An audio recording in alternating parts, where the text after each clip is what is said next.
অনেক কিছু কাজেরই ট্রিটমেন্ট আমি দিতে পারি ভালো। মনে করেন যে অনেকের যে বউ চলে জায়গা একটা ছেলের সঙ্গে, অনেকের প্রেম ভালোবাসায় ব্যর্থতা আছে, তাদের আমি 72 ঘন্টার ভিতরে ইনশাআল্লাহ রহমতে 72 ঘন্টার ভিতরে সমাধান করে দিই। অনেকের জিনে ধরে ফেলাইছে, অনেকের জায়গা মিলে মামলা, অনেকের শত্রু বাড়িতে, অনেকের ভাই বোনে ভাইতাই মিল নাই, ঠিক আছে, সেগুলো আমি কাজ করে দিই। আমি কাজে বিশ্বাসী। সুপ্রিয় দর্শক, আসসালামু আলাইকুম। দেশ ও প্রবাসে যে যেখানে আছেন আপনাদের প্রত্যেককে শুভেচ্ছা জানিয়ে শুরু করছি আজকের প্রতিবেদন। আজ আমরা কথা বলবো কবিরাজ ময়নুল ইসলাম সাহেবের সাথে। জানবো তার কি বিষয়ে কবিরাজি ট্রিটমেন্ট দিয়ে থাকেন এবং কি অবস্থায় চলছে তার কবিরাজি। চলুন কথা বলি তার সাথে। আসসালামু আলাইকুম ভাই। ওয়ালাইকুম আসসালাম। কেমন আছেন আপনি? হ্যাঁ, ভালো আছি ইনশাআল্লাহ, আপনাদের দোয়ায়। তা কি অবস্থা, কেমন চলতেছে আপনার? ভাই আমি তো মনে করেন অনেক রোগের কাজ করি, বুঝতে পারছেন, বিভিন্ন রোগের মনে করেন কবিরাজি কাজ করি, বাপ দামাল থেকে করি। আমার শিক্ষা জীবন হলো কামরুকামি কাসামে পানামে, মেঘালয় অরুণাচল মিজোরাম থেকে আমি শিক্ষা করে আইছি আন্দামান দ্বীপপুঞ্জে, ভারতবর্ষের। সেখানে আমি শিক্ষা করছি পরি চালান, হাড্ডি চালান, মানুষের বিভিন্ন রোগ উপকার করি, যেমন মানুষের বান মারে। আচ্ছা, এই যে আপনার রাতে যে দেখা যাচ্ছে কড়ি হাড্ডি, এটি আসলে এইগুলোর মাধ্যমে চালান দিয়ে ট্রিটমেন্ট দিয়ে থাকেন নাকি? আসলে আমার শিক্ষা জীবনে পাইছি, ঠিক আছে। এখন দিয়ে এরাইলো রাহুর হার। আচ্ছা আচ্ছা, এই হার দিয়ে আমি মানুষকে জিন সাধন করি। আচ্ছা আচ্ছা, বোতল জিন সাধন করে সাগরে নিক্ষেপ করি। আচ্ছা আচ্ছা, মানুষ বান মারে, নষ্ট করে, সেই রোগের কাজ করি আমি। এগুলো বোতলে ভরে মানুষ চালান করে দিই নদীতে। কথা বুঝতে পারছেন?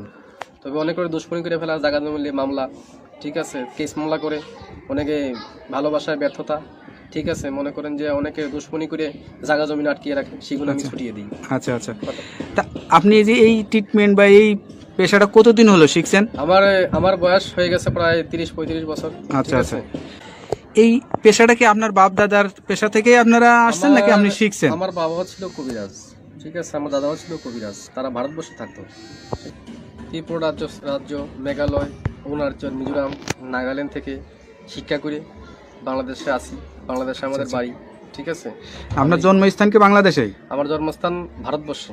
আচ্ছা আচ্ছা, আমার জন্মস্থান অরুণাচল, এটাকে বলা হয় মিজোরাম। আমার বাপ দাদা এখানে শিক্ষা করার জন্য গেছিল। আচ্ছা আচ্ছা, ঠিক আছে। আমার মা তারা এখানে ছোটবেলায় বাপ দাদার সাথে ঘুরতেন আপনি? হ্যাঁ, আমাদের বাড়িও ছিল কলকাতাতে, ঠিক আছে। সেখান থেকে বাড়ি নিয়ে থাকতো, বাড়ি করে তারপরে বাংলাদেশে মনে করেন আমাদের পুরনো বাড়ি, সেখানে আমরা চলে আসছি।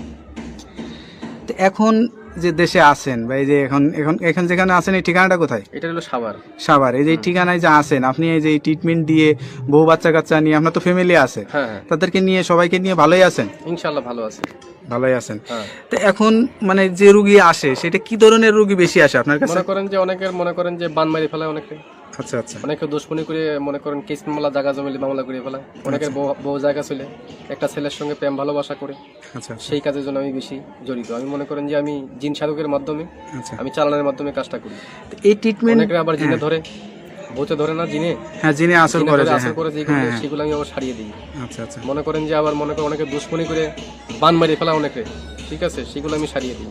আচ্ছা আচ্ছা, তো এই ট্রিটমেন্ট করার জন্য আসলে কি মানে করা লাগে? যদি কোনো কিছু লাগে দরকার, সেগুলো আমরা বলে দিই মোবাইলের মাধ্যমে। যদি কিছু আয়োজন লাগে, সেটা তারা পেমেন্ট করে আমি কাজটা করে দিই।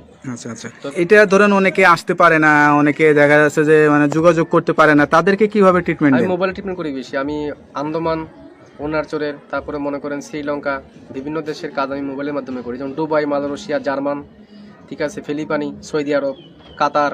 আচ্ছা, এগুলো কাজ আমি মোবাইলের মাধ্যমে করি। মানে মোবাইলের মাধ্যমে আপনি আসলে চিকিৎসা দিয়ে থাকেন? হ্যাঁ।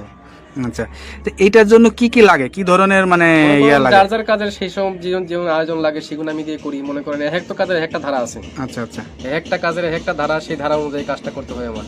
এবার কার কোনটা লাগে, তার কি নাম, বয়স, কিরকম গায়ের রং, কিরকম উচ্চতা, এগুলো দেখি।